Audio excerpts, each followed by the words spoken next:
A very good afternoon to each and every one of you. I am Richa और आप देख रहे हो परचम। हमें डिस्कस करने हैं आज के करंट अफेयर्स। रोज हम करंट अफेयर्स डिस्कस करने के लिए मिलते हैं। आज है 13 जून। देखते हैं क्या क्या सुर्खियां रही, उन सभी को ढंग से समझेंगे। स्टैटिक जी के साथ में कवर करते चलेंगे ताकि कुछ भी मिस नहीं हो। काफ़ी इंपॉर्टेंट इंडेक्स और रैंकिंग आज हमें कवर करने। उत्तर प्रदेश को एक नया टाइगर रिजर्व मिल सकता है, उसकी बातचीत करेंगे। आर्मी के वाइस चीफ अपॉइंट हो चुके हैं। उसके अलावा भी काफ़ी सारी सुर्खियां हैं। सीएम्स बन चुके हैं कुछ राज्यों के नए। तो लेट्स गेट स्टार्टेड। जैसे जैसे न्यूज़ अनफोल्ड होगी समझते चलेंगे। तिथि देखें तो ज्येष्ठ महीने शुक्ल पक्ष की सप्तमी है आज। ठीक है, और ये तिथि मैं आपको बताती हूँ ताकि नेशनल कैलेंडर जो हमारा हिंदू कैलेंडर है उसकी आपको अंडरस्टैंडिंग डेवलप हो सके। एग्जाम में जब तिथि, त्योहार, मेले ये सब पूछे जाते हैं तो थोड़ा नेचुरली आपको समझ में आए ये टॉपिक। चलिए जी, आज की न्यूज़ पे बढ़ेंगे। उससे पहले कल के जो क्वेश्चंस थे उनका आंसर डिस्कस करेंगे। कल जाते जाते आपसे क्वेश्चन ऑफ द डे में पूछा गया था, what is the theme of world day against child labour. Important day है world day against child labour. कब ऑब्जर्व किया जाता है? 12 जून को किया जाता है। और इसकी थीम क्या है? Let's act on our commitments and child labour. B is the right answer.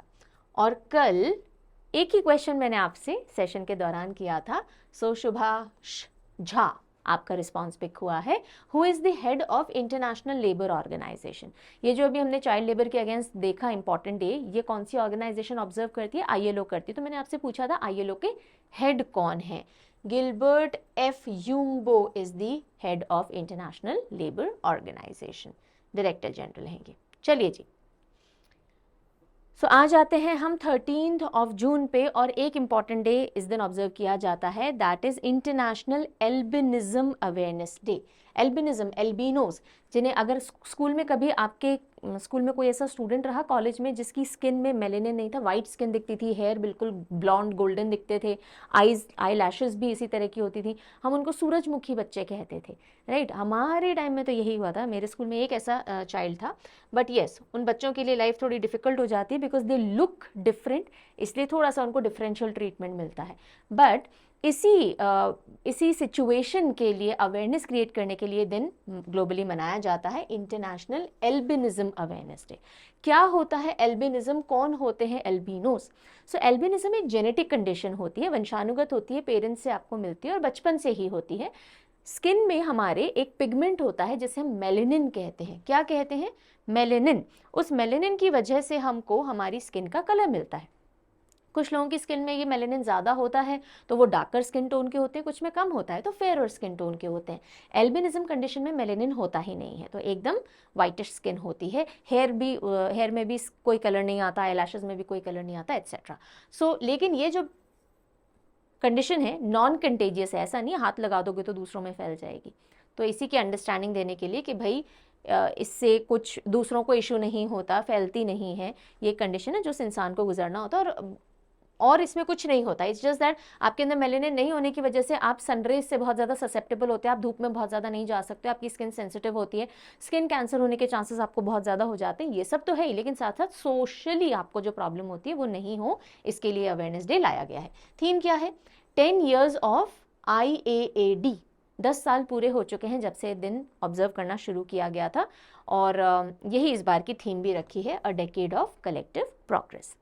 Right, बस चलिए। और यूजुअली इस तरह के जो बच्चे होते हैं, एल्बिनोज जो होते हैं, उनकी विजुअल इम्पेयरमेंट होता है, उनको आईसाइट हमेशा वीक होती है। ठीक है, चलो नेक्स्ट न्यूज़ की तरफ बढ़ते हैं। अंतर्राष्ट्रीय योग दिवस, मीडिया सम्मान 2024। अंतर्राष्ट्रीय योग दिवस कब मनाया जाएगा? लिखा नहीं है ना मैंने? हाँ, अंतर्राष्ट्रीय योग दिवस जल्दी से लिख दो, अगली स्लाइड पे आंसर मिल जाएगा, क्योंकि अंतर्राष्ट्रीय योग दिवस कब मनाया जाता है और बहुत जल्दी आ रहा है, एग्जाम के लिए बहुत बहुत इंपॉर्टेंट होता है तारीख और थीम उस डे का। इसी अंतर्राष्ट्रीय योग दिवस के उपलक्ष्य में मीडिया सम्मान 2024 अवार्ड्स अनाउंस कर दिए गए। इनकी एंट्रीज इनवाइट करना शुरू कर दी गई हैं।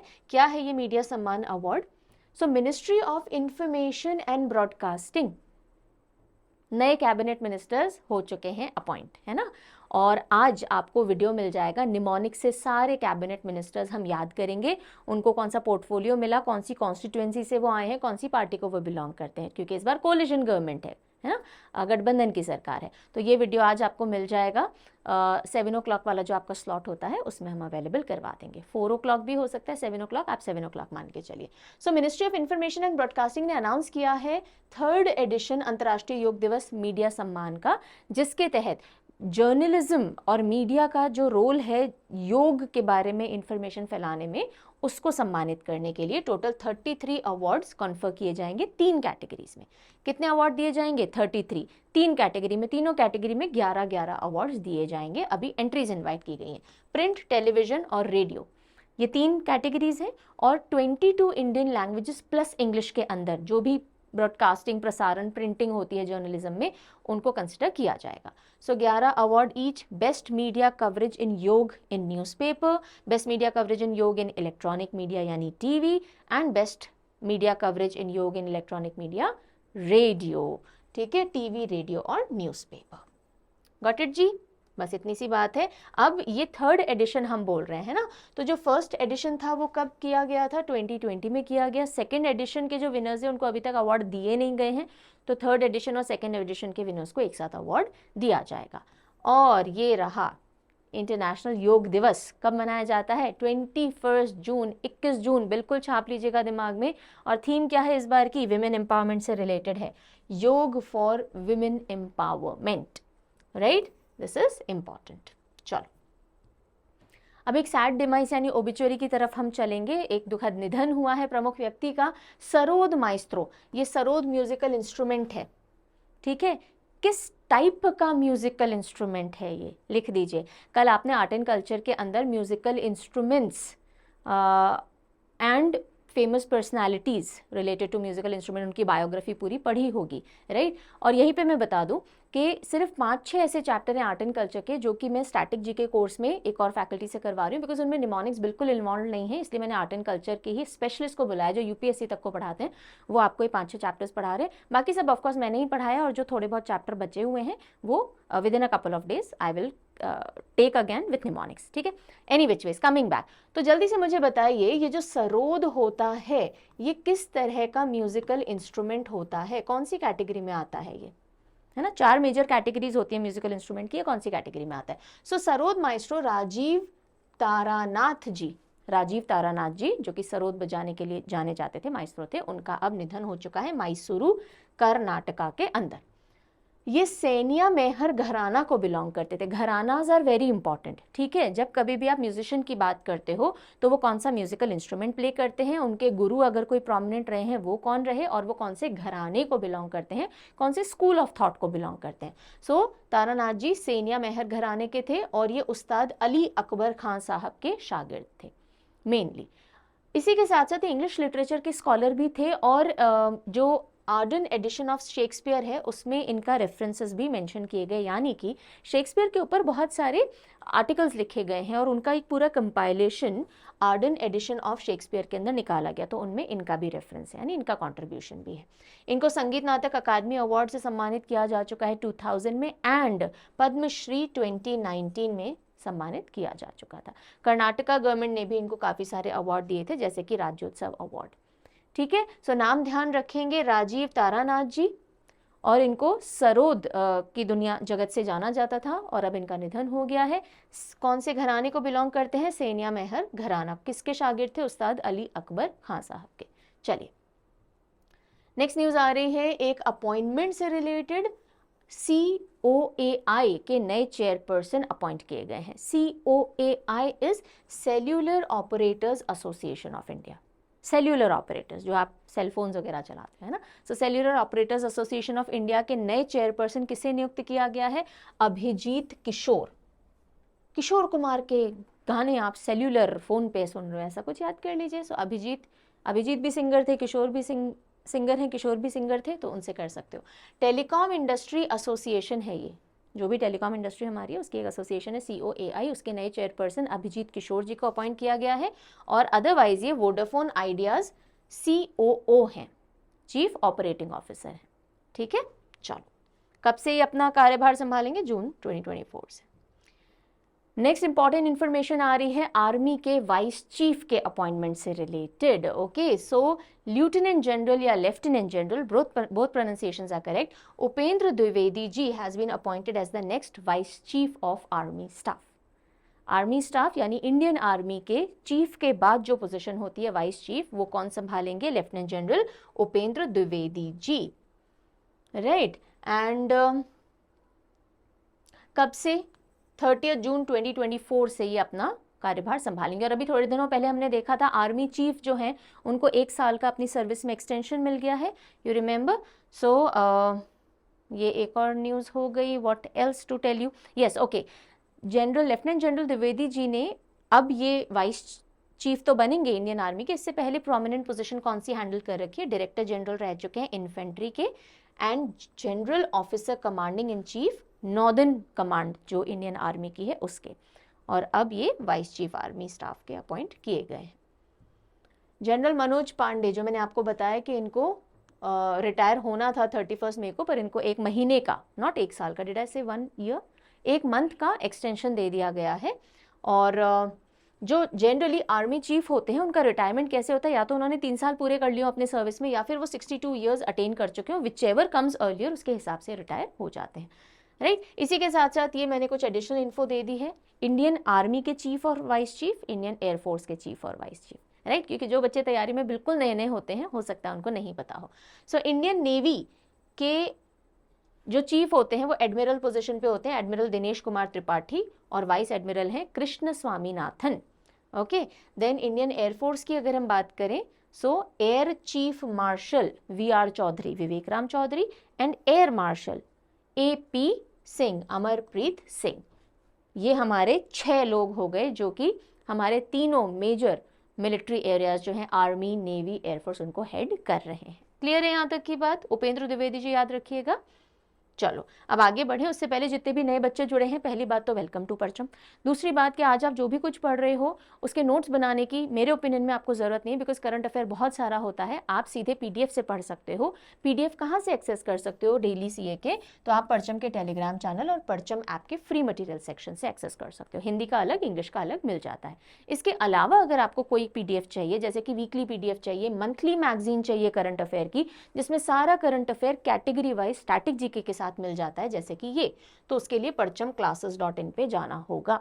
ओके, वहां से आप बाय कर सकते हो। PDF स्टार्ट हो जाते हैं 10 रुपीज से लेकर के, सो आप अपने हिसाब से ले सकते हो। जो भी कुछ यूट्यूब पे पढ़ाया जाता है उनके PDF सब यहीं मिलते हैं इंडिविजुअल। अगर आपको सब्सक्रिप्शंस चाहिए, सारे करंट अफेयर का सब्सक्रिप्शन चाहिए PDF का, तो परचम ऐप से आप ले सकते हो ये वाला।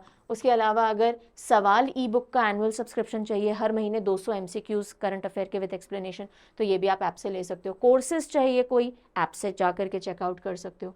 डिस्काउंट कोई ना कोई चलता रहता है, वेलकम ऑफर्स चलते रहते हैं, अगर आप नए हैं तो वेलकम ऑफर मिलेगा, एक्सेस कर लिया कीजिए, राइट। एंड ये हेल्पलाइन नंबर है, यहाँ से आप ज़्यादा जानकारी ले लेना। कुछ भी परचेज करने के बाद प्रॉब्लम आती है तो वन स्टॉप सोल्यूशन के लिए perchamclasses06@gmail.com पे मेल किया कीजिए, ठीक है जी। चलें अब आगे। मिलिट्री एक्सरसाइज एक बहुत इंपॉर्टेंट एरिया होता है जहाँ से एग्जाम में क्वेश्चंस बनते हैं, और एक और मिलिट्री एक्सरसाइज यानी एक और प्रोबेबल क्वेश्चन जुड़ चुका है, JIMEX, JIMEX, Japan India maritime exercise. So India और जापान ने मैरीटाइम एक्सरसाइज शुरू कर दी है, जिमेक्स, और ये कहाँ हो रही है? इस बार जापान के अंदर हो रही है। 8th एडिशन है ये जिमेक्स का। कौन सा एडिशन है? जो पॉइंट में हाईलाइट कर रही हूँ याद रखने हैं। 8th एडिशन है जापान इंडिया मैरीटाइम एक्सरसाइज का, और इंडिया से कौन पार्टिसिपेट कर रहा है? हमारी स्टेल्थ फ्रिगेट है INS शिवालिक। शिवालिक गई है पार्टिसिपेट करने के लिए योकोसुका जापान, और उनकी तरफ से गाइडेड मिसाइल डिस्ट्रॉयर है JS युगिरी, जापान की साइड से पार्टिसिपेट करिए। जापानीज नेवी को क्या कहा जाता है? Japan maritime self defence force. Okay, so यहाँ तक कहानी क्लियर है। आगे देखिएगा, ये जो एक्सरसाइज है इसमें हार्बर फेज भी होगा, सी फेज भी होगा। 2012 से इसकी शुरुआत हो चुकी है। जिमेक्स कब से शुरू हुई है? 2012 से शुरू हो गई है, 2012 से। 7th जिमेक्स यानी जो लास्ट एडिशन हुआ था 2023 में, ये एनुअल एक्सरसाइज है, ठीक है, ये एनुअल एक्सरसाइज है। 2023 में इंडियन नेवी ने इसको होस्ट किया था विशाखापट्टनम में। राइट और इस साल अब जापान इसको होस्ट कर रहा है। इंडिया और जापान के बीच में मेजर जो एक्सरसाइजेस होती हैं जिनमें इंडिया जापान साथ में पार्टिसिपेट कर रहा है या फिर सिर्फ इंडिया और जापान पार्टिसिपेट करें। देखो, जब दो देश पार्टिसिपेट करते हैं बायलेटरल एक्सरसाइज कही जाती है, जब काफ़ी सारे देश होते हैं तो मल्टीलेटरल एक्सरसाइज कही जाती है, जैसे कि मालाबार एक्सरसाइज। ये एक मल्टीलेटरल एक्सरसाइज है, 4 देश इसमें पार्टिसिपेट करते हैं, इंडिया, जापान, यूएस और ऑस्ट्रेलिया। ये सारी बायलेटरल एक्सरसाइज है, सिर्फ जापान और इंडिया के बीच होती हैं। जैसे जिमेक्स दोनों नेवीज के बीच में, शिन्यू मैत्री ये दोनों देशों की एयरफोर्स के बीच में होती है, धर्म गार्जन दोनों देशों के आर्मी के बीच में होती है। ठीक है जी, चलो नेक्स्ट न्यूज आ रही है पॉलिटिकल डोमेन से, और अब हम देख लेते हैं कौन से 2 स्टेट है जहां पे जो सीएम हैं वो शपथ ले चुके हैं, नए सीएम। सो अभी हमने रिसेंटली देखा था सिक्किम के अंदर पीएस गोले जो हैं उन्होंने अपनी सेकंड टर्म के लिए शपथ ली। अब हम देखते हैं ओडिशा चलते हैं। ओडिशा के अंदर 24 सालों के बाद सरकार का तख्ता पलट हुआ है और जो ओडिशा के सीएम इतने सालों से थे नवीन पटनायक जी, उन्होंने फाइनली अपनी सीट छोड़ी और नए सीएम कौन बने हैं? बीजेपी ने डिक्लेयर किया है मोहन चरण मांझी को, और इन्होंने स्वेरिंग इन सेरेमनी कर ली, सीएम बन चुके हैं ये मोहन चरण मांझी, ओडिशा के नए सीएम। तो मोहन के चरण में जाएंगे तो या मांझी के चरण में जा लीजिए, है ना, तो आप उड़ेंगे, यानी कि ऊपर उठेंगे जीवन में, ऐसे याद रख सकते हैं। बिकॉज नवीन पटनायक जी मुंह पे चढ़े हुए थे इतने सालों से ओडिशा सीएम, अब आपको नए याद रखने पड़ेंगे। मोहन चरण Manjhi is the new CM of Odisha. ठीक है, बिल्कुल अच्छे से याद रखिएगा। बीजेपी की तरफ से इतने सालों में पहले सीएम बने हैं। बीजेपी एमएलए कहाँ से? क्योंझार से, क्योंझार कॉन्स्टिट्यूएंसी से ये आए, संथाल कम्युनिटी को बिलोंग करते हैं और ओथ इन्होंने ले ली है। साथ ही साथ 2 डेप्यूटी सीएम भी नियुक्त किए गए हैं। देखो, कोलिशन की सरकार जब होती है ना तो डेप्यूटी सीएम्स ला करके आपको साथ रखना पड़ता है लोगों को, इसलिए डेप्यूटी सीएम का कॉन्सेप्ट बढ़ता क्यों जा रहा है? पहले इतने नहीं हुआ करते थे, ताकि सबको खुश रखा जाए, पार्टी से इधर उधर लोग हॉप नहीं करें, है ना। सो केवी सिंह देव और प्रवती परिदा ये 2 लोग हैं जिनको डेप्यूटी सीएम बनाया गया है ओडिशा का। गवर्नर कौन है? रघुबर दास जी। ठीक है जी, क्लियर है यहाँ तक ओडिशा में जो नई सरकार बनी है। अब हम चलते हैं कहाँ? आंध्र प्रदेश। वाईएस जगन मोहन रेड्डी जा चुके हैं बाहर और एन चंद्रबाबू नायडू जी ने ले ली है शपथ सीएम के तौर पे। ठीक है, so N Chandrababu Naidu took oath Andhra Pradesh के नए सीएम के तौर पे। और अब टोटल कितनी बार ये सीएम बन चुके हैं? 4th टाइम है ये इनका, एन चंद्रबाबू नायडू जी का आंध्र प्रदेश के सीएम के तौर पे। कौन सी पार्टी को बिलोंग करते हैं? तेलुगु देशम पार्टी। और एन चंद्रबाबू नायडू ही one of the prominent faces हैं इस बार की एनडीए कोलिशन सरकार के अंदर भी। ठीक है, और इन्होंने सीएम की शपथ ले ली है 4th टाइम। और साथ ही साथ डेप्यूटी सीएम कौन बने हैं? Pawan Kalyan. S Abdul Nazeer is the Andhra Pradesh governor. इन सबको मैं आंधी से याद करवाती थी, अगर आपको याद हो तो, कि आंधी आ रही है तो आपकी नज़र खराब हो जाती है, तो आंध्र प्रदेश के गवर्नर ये हो गए एन चंद्रबाबू नायडू। अब आप न्यू फेसेस थोड़े थोड़े रिपीटेशन से याद रखिए, न्यूज़ में अब इनका नाम बना ही रहेगा तो प्रॉब्लम नहीं आएगी। चलिए, अभी जो नई कैबिनेट गठित की गई और उसके बाद में पहला डिसीजन जो लिया वो ये है कि 3 crore rural and urban houses Pradhan Mantri Awas योजना के तहत बनाए जाएंगे। ये डिसीजन लिया गया है इस कैबिनेट के द्वारा, right. And in first decision cabinet nod to 3 crore rural and urban houses Pradhan Mantri Awas Yojana, cabinet ने अप्रूव कर दिया है। Construction of 3 crore additional houses, Pradhan Mantri Awas योजना चल रही है जिसके तहत ग्रामीण और शहरी इलाकों में जो भी लोअर इनकम ग्रुप के लोग होते हैं उनको अफोर्डेबल हाउसिंग दी जाती है। और उसी के तहत अब कितने और घर अप्रूव किए गए हैं? 3 करोड़ मोर हाउसेस विल बी बिल्ट। बस यही न्यूज़ है जो आपको ध्यान रखनी है, जिसमें से 2 करोड़ कंस्ट्रक्ट होंगे प्रधानमंत्री आवास योजना ग्रामीण के तहत एंड 1 करोड़ अर्बन के तहत। क्लियर? चलिए, प्रधानमंत्री आवास योजना, like I told you, credit link subsidy scheme होती है, सब्सिडीज आपको मिल जाती हैं अफोर्डेबल हाउसिंग के लिए लो और मॉडरेट इनकम ग्रुप के जो लोग होते हैं रूरल और अर्बन एरियाज में। नेक्स्ट हम आते हैं उत्तर प्रदेश, चलते हैं। ठीक है, क्वेश्चन नहीं पूछा ना अभी तक मैंने आपसे कोई, चलिए ध्यान रखूंगी। अलास Suhelwa wild life sanctuary in UP to become a tiger reserve. अब देखिए यहाँ से इंपॉर्टेंट, एक कई जगह आपको गलत न्यूज़ मिलेगी कि ये यूपी की 5th टाइगर रिजर्व बनने जा रहा है, गलत। पहली चीज कैसे मैं बताऊंगी। सो कहीं भी अगर आप 5th देखो तो उस न्यूज को मत देखिएगा। सोहेलवा वाइल्ड लाइफ सैंक्चुरी कहाँ पर है? पहला क्वेश्चन, उत्तर प्रदेश के अंदर है। ठीक है, कहाँ है? उत्तर प्रदेश के अंदर है। उत्तर अच्छा दोगे तो हलवा खाने को मिलेगा। सो Uttar Pradesh, Sohelwa wild life sanctuary. ये टाइगर रिजर्व बनने जा रही है, क्यों? क्योंकि यहाँ पे टाइगर्स की स्पॉटिंग की गई है और टाइगर्स जहाँ पे स्पॉट हो जाते हैं उनको प्रोटेक्ट करने के लिए टाइगर रिजर्व बनाए जाते हैं। So new tiger reserve will soon be established in Uttar Pradesh, क्योंकि tiger population Sohelwa wild life sanctuary में देखी गई है।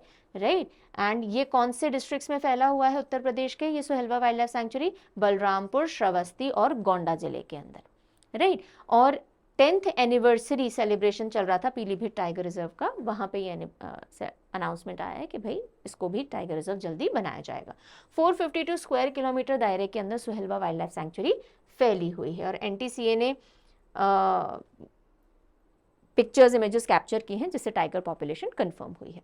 ठीक है, अब देखिए यूपी के अंदर कितने टाइगर रिजर्व है?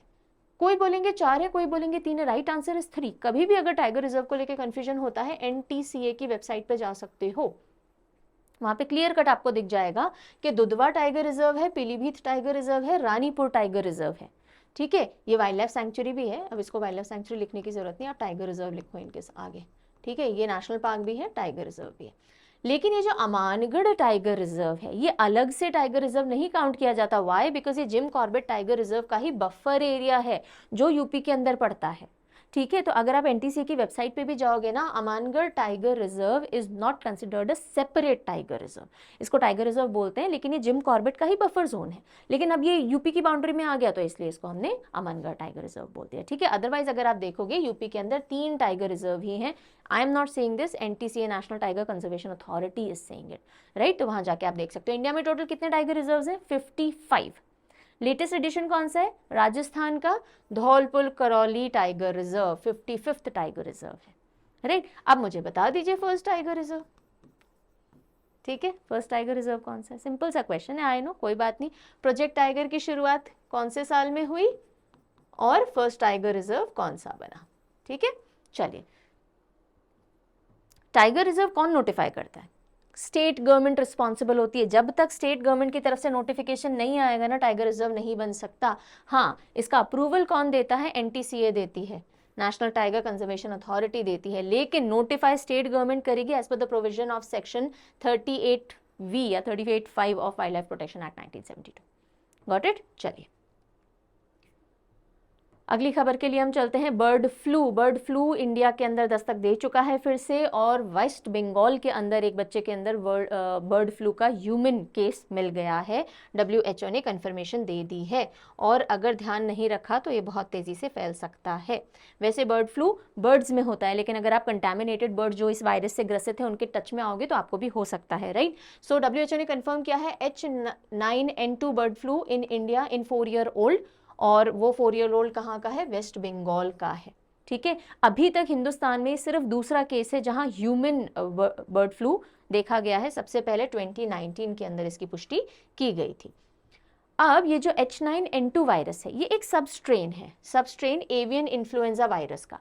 बर्ड्स के अंदर जो इन्फ्लुएंजा होता है, जैसे ह्यूमन में भी इन्फ्लुएंजा होता है, जुकाम, खांसी, बुखार एटसेट्रा, ये सब होता है ना, बॉडी के अंदर इन्फेक्शन हो जाता है, उसी तरह का इन्फ्लुएंजा बर्ड्स में देखा जाता है, और उसी का एक सब टाइप है H9N2 जो अभी इंसान में पाया गया है। और इसके अंदर fever, cough, sore throat, runny, stuffy nose, headache, ये सब होता है, body pain, fatigue etcetera etcetera. Right, चलिए, सो वेस्ट बंगाल में केस पाया गया, इतना ध्यान रखेंगे।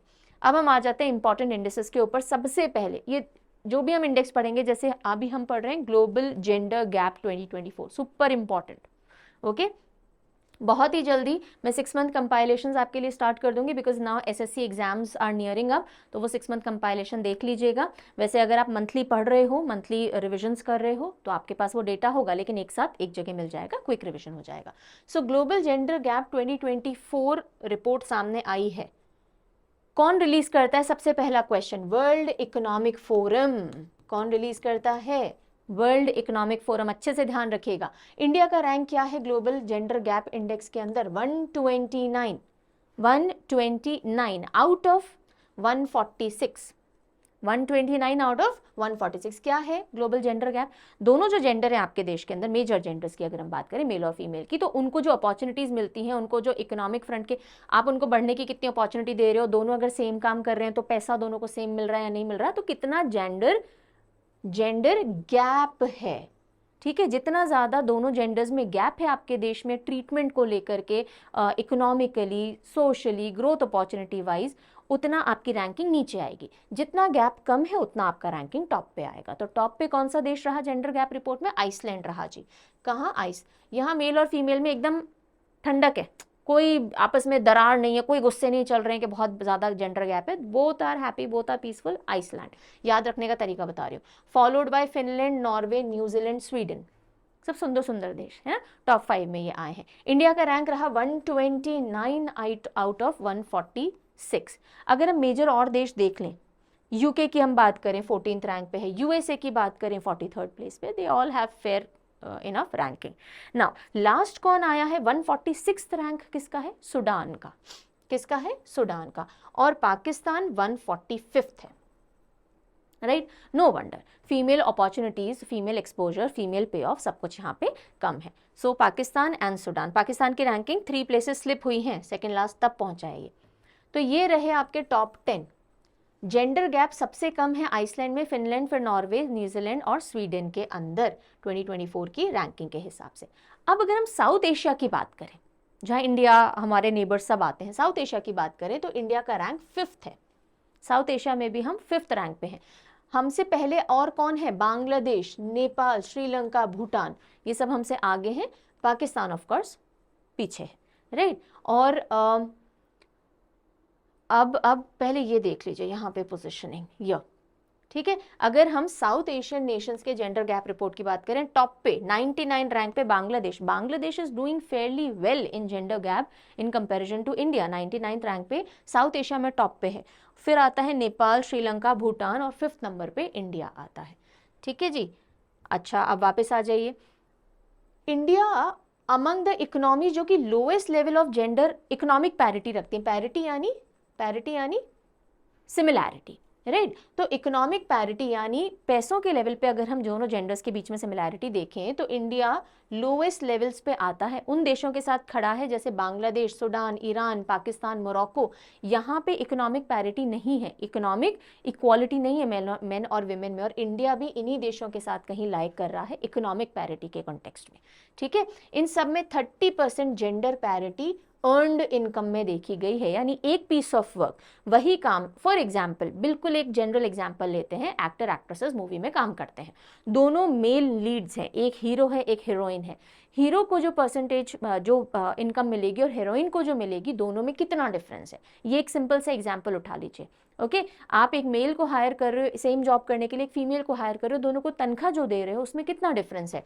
तो 30% जेंडर पैरिटी, सिर्फ 30% जेंडर पैरिटी देखी गई है, और इंडिया में भी यही हाल है। ठीक है, लेकिन थोड़ा सा पॉजिटिव पे भी बात करते हैं। पॉजिटिव ये है, 2 एरियाज है जहां इंडिया अच्छा परफॉर्म कर रहा है, मेल और फीमेल जेंडर गैप ज़्यादा नहीं है, सिमिलैरिटी है। पहला है enrolment in secondary education. Secondary education में मेल फीमेल दोनों अच्छा परसेंटेज दिखा रहे हैं, और पॉलिटिकल एम्पावरमेंट भी अगर हम देखें विमेन का, तो इसमें हम 65th रैंक पे आते हैं ग्लोबली। ठीक है, तो ये 2 एरियाज हैं जहां वी आर डूइंग गुड। और ये वर्ल्ड इकोनॉमिक फोरम ऐसा कहता है कि भाई इकोनॉमिक पैरिटी स्कोर भी जो है ना, धीरे धीरे इंप्रूव हो रहा है इंडिया का पिछले 4 साल में, हालांकि अभी भी कम है लेकिन फिर भी इंक्रीमेंटल वैल्यू दिखा रहा है। तो जो इनकम, अर्नड इनकम में बराबरी है, उसमें भी इंप्रूवमेंट है ओवर द टाइम। चलिए, अगर हम देखें अब ग्लोबली भी देखेंगे और इंडिया के लेवल पे कि ये जो गैप है ये कितना है ग्लोबली, और कब तक हम मेल और फीमेल को साथ में अपॉर्चुनिटीज और अर्निंग्स में ला करके खड़ा कर पाएंगे अगर इसी तरह से प्रोग्रेस रही। तो पहले तो देखिए इंडिया का ओवरऑल जेंडर गैप क्लोजर, कि हमने कितना ये दायरा कम किया है, कितना ये डिफरेंस कम किया है। तो 64.1% 2024 में, और 2023 में 64.2% था, तो थोड़ा इंप्रूवमेंट कम हुआ, इसलिए हमारी रैंकिंग भी 2 प्लेसेस स्लिप हुई है। हम लास्ट ईयर की रैंकिंग के मुकाबले 2 प्लेसेस स्लिप किए हैं और आकर के लैंड किए हैं 129 पे लास्ट ईयर, यानी 2023 में हमारी रैंकिंग क्या थी, 127 थी। ओके, वर्ल्ड पे अगर आप देखोगे तो gender gap has been closed at 68.5%। 68.5% gender gap है, ठीक है। बट करंट पेस से अगर हम चलें तो 134 ईयर्स लग जाएंगे सेम लेवल पे लाने के लिए दोनों जेंडर्स को। 134 ईयर्स फुल जेंडर पैरिटी अगर आपको अचीव करनी है तो, ठीक है। और लास्ट ईयर से अगर हम देखें तो 0.1% पॉइंट्स ही और हम आगे बढ़े हैं, राइट। तो अगर इसी लेवल से हमारी जेंडर पैरिटी कम हुई तो अगले 134 ईयर्स लग जाएंगे। और WEF और जितने भी बड़े ऑर्गेनाइजेशंस या ग्लोबल लेवल पे ऑर्गेनाइजेशंस होती हैं, फिर उनका यही मानना होता है नो, कड़े कदम उठाए जाने चाहिए ताकि इस जेंडर गैप को जल्दी खत्म किया जा सके। कौन रुकेगा 134 ईयर्स, ताकि मेल और फीमेल सेम अपॉर्चुनिटीज़ और इनकम के हकदार बन सके। ठीक है जी, क्लियर है। अगली न्यूज़ पे चलते हैं। The container port performance index 2022, जितने भी कंटेनर पोर्ट्स हैं ग्लोबली जहाँ पे शिपमेंट्स आते हैं, उतारे जाते हैं, वापस भेजे जाते हैं, उनकी रिपोर्ट आई है और उसमें एक इंडियन पोर्ट भी है जो टॉप 20 में अपनी जगह बना पाया है। कितना जल्दी कंटेनर्स से सामान उतार करके या लोड करके आगे भेज दिया जाता है, कितना कम वो रुकते हैं कंटेनर्स पोर्ट्स के ऊपर, ठीक है। तो विशाखापट्टनम पोर्ट जो हमारा है वो 19th रैंक पे आया है ग्लोबल एफिशिएंसी इंडेक्स में। एफिशिएंसी क्या होती है? मिनिमम इनपुट में मैक्सिमम आउटपुट। तो कम से कम टाइम में आपने सामान लोड अनलोड कर लिया, उसके बेसिस पे Visakhapatnam port 4th edition global container port performance index में 19th रैंक पे आया है, ठीक है। ईस्ट और साउथ ईस्ट एशियन पोर्ट जो है इन्होंने अच्छा परफॉर्मेंस किया है और टॉप 20 में से 13 पोर्ट जो हैं वो ईस्ट और साउथ ईस्ट एशियन कंट्रीज के ही हैं। ये रिपोर्ट किसने डेवलप की? वर्ल्ड बैंक ने and S&P global market intelligence ने मिलकर के ग्लोबल एफिशिएंसी इंडेक्स रिलीज किया है। टॉप रैंक पोर्ट कौन सा रहा? यांगशांग पोर्ट चाइना का, सेकंड नंबर पे ओमान का पोर्ट ऑफ सलाला, ठीक है जी। और मेजर पोर्ट हमारा है विशाखापट्टनम पोर्ट जो टॉप 20 में अपनी जगह बना पाया। क्लियर है? चलो नेक्स्ट न्यूज़ आ रही है कि ऑक्सफोर्ड यूनिवर्सिटी के पास हमारी एक मूर्ति है जी, और अब उन्होंने जब हमारी तरफ से जो मिनिस्ट्री है उन्होंने बोला कि नहीं वापस लौटाइए, तो उन्होंने बोला ठीक है चलिए दे देते हैं। अच्छा हाँ, मुझे एक क्वेश्चन आपसे पूछना था। इंफॉर्मेशन एंड ब्रॉडकास्टिंग मिनिस्टर, जब हमने फर्स्ट सेकेंड न्यूज़ पढ़ी थी, इंफॉर्मेशन एंड ब्रॉडकास्टिंग मिनिस्टर अब कौन है बताइएगा मुझे। Who is the person heading this ministry? चलो, so Oxford University to return stolen 500-year-old bronze idol to India. ये ब्रॉन्ज की बनी हुई मूर्ति है, 500 साल पुरानी, और ऑक्सफोर्ड यूनिवर्सिटी ने हमारे इंडियन हाई कमीशन के इस मुद्दे को उठाने के बाद अग्री किया है कि हाँ जी हम वापस दे देंगे, हमने तो ऐसी गुड फेथ में ले ली थी। So Oxford University agrees to return the stolen, हम तो कहेंगे कि आपने चुराई है, हमसे पूछ के नहीं ली, और यूके बोलता है कि हमने गुड फेथ में 1967 में ये ले ली थी और ये तमिलनाडु के एक टेम्पल से चुराई गई थी। ये जो ब्रॉन्ज स्टैचू है 16th सेंचुरी की है, सेंट तिरुमंकई अल्वर की ये स्टैचू है और एशमोलियन म्यूजियम ऑक्सफोर्ड यूनिवर्सिटी के यहाँ रखी गई थी, अब वापस लाई जाएगी। क्लियर है जी? चलिए, सो अब जो लास्ट पीस ऑफ न्यूज़ है वो स्पोर्ट्स डोमेन से आ रही है, इसके बाद हम रिवीजन क्वेश्चंस लेंगे। India to host 2025 FIH hockey men's junior world cup. International Hockey Federation का मेंस जूनियर वर्ल्ड कप 2025 में जो खेला जाएगा वो कहाँ खेला जाएगा? इंडिया होस्ट करेगा इसको, इंडिया में खेला जाएगा दिसंबर 2025 में। और पहली बार, this will be the first time जब 24 टीम्स compete करेंगी जूनियर हॉकी वर्ल्ड कप में, राइट। और अभी जो लास्ट वर्ल्ड कप हुआ जूनियर हॉकी वर्ल्ड कप वो 2023 का, वो मलेशिया में खेला गया, जर्मनी उसके अंदर जीती है। इंडिया ने इससे पहले 3 बार होस्ट किया है इस हॉकी जूनियर वर्ल्ड कप को। पहला 2013 में न्यू दिल्ली में, 2016 में लखनऊ में और 2021 में भुवनेश्वर में। और ये जो 2016 लखनऊ में जब हमने होस्ट किया था तब हम जीते भी थे, इससे पहले हम 2001 में भी जीत चुके हैं। सो जो प्रेसिडेंट है हॉकी के डॉक्टर दिलीप तिर्के, वो भी आप देख लो। और उसके अलावा 2025 FIH junior hockey world cup India host करेगी। क्लियर है जी? सो ये हो गई आज की जितनी भी मोस्ट इंपॉर्टेंट न्यूज़ हमको कवर करनी थी। अब हम जल्दी से बढ़ेंगे रिविजन क्वेश्चन की तरफ, आंसर करना शुरू कीजिए। पहला question, which of the following statements regarding global gender gap index is correct? आपको बताना है। सो पहली चीज, वर्ल्ड बैंक इसको रिलीज करता है? वर्ल्ड बैंक रिलीज करता है क्या ग्लोबल जेंडर गैप इंडेक्स को? No, world economic forum release करता है। India ranked 5th within South Asia and 129th globally, ये सही है जी। So only 2 is correct. चलो, Which wildlife sanctuary is set to become the 4th tiger reserve in Uttar Pradesh या a new tiger reserve in Uttar Pradesh? तो कौन सी wild life sanctuary है जो अगला टाइगर रिजर्व बनने जा रही है यूपी के अंदर? Suhelwa tiger wild life sanctuary है। Which country will be hosting FIH Hockey Men's Junior World Cup in December 2025? तो अभी पढ़ा है हमने, अभी पढ़ा है, इंडिया होस्ट करेगी, ठीक है। Next, Which of the following statement regarding exercise GymX are correct? GymX military exercise हमने देखा, 2 स्टेटमेंट में से करेक्ट बताओ। ये बायलेटरल मैरीटाइम एक्सरसाइज है इंडिया और जापान के बीच में, बिल्कुल सही है। 2012 से इसकी शुरुआत हुई थी, बिल्कुल सही है। Both statement are correct, C is the right answer. Question of the day जी आपके लिए, which major Indian port made it to top 20 in container port performance index 2023? Container port performance index 2023, ये नाम है उस इंडेक्स का। इसके अंदर टॉप 20 में जगह बनाने वाला इंडिया से मेजर पोर्ट कौन सा है? Right your answer in the comment section. ये हो गया आज का सेशन खत्म। आज मैं एक और बार आपसे मिलूंगी जब मैं निमोनिक से आपको जितने भी कैबिनेट मिनिस्टर्स उनके पोर्टफोलियोज हैं वो याद करवाऊंगी। सो स्टे ट्यून, और बाकी सेशन जो आते हैं वो आएंगे ही। फिर हम डेली सीए के लिए कल मिलेंगे। Take care, bye bye.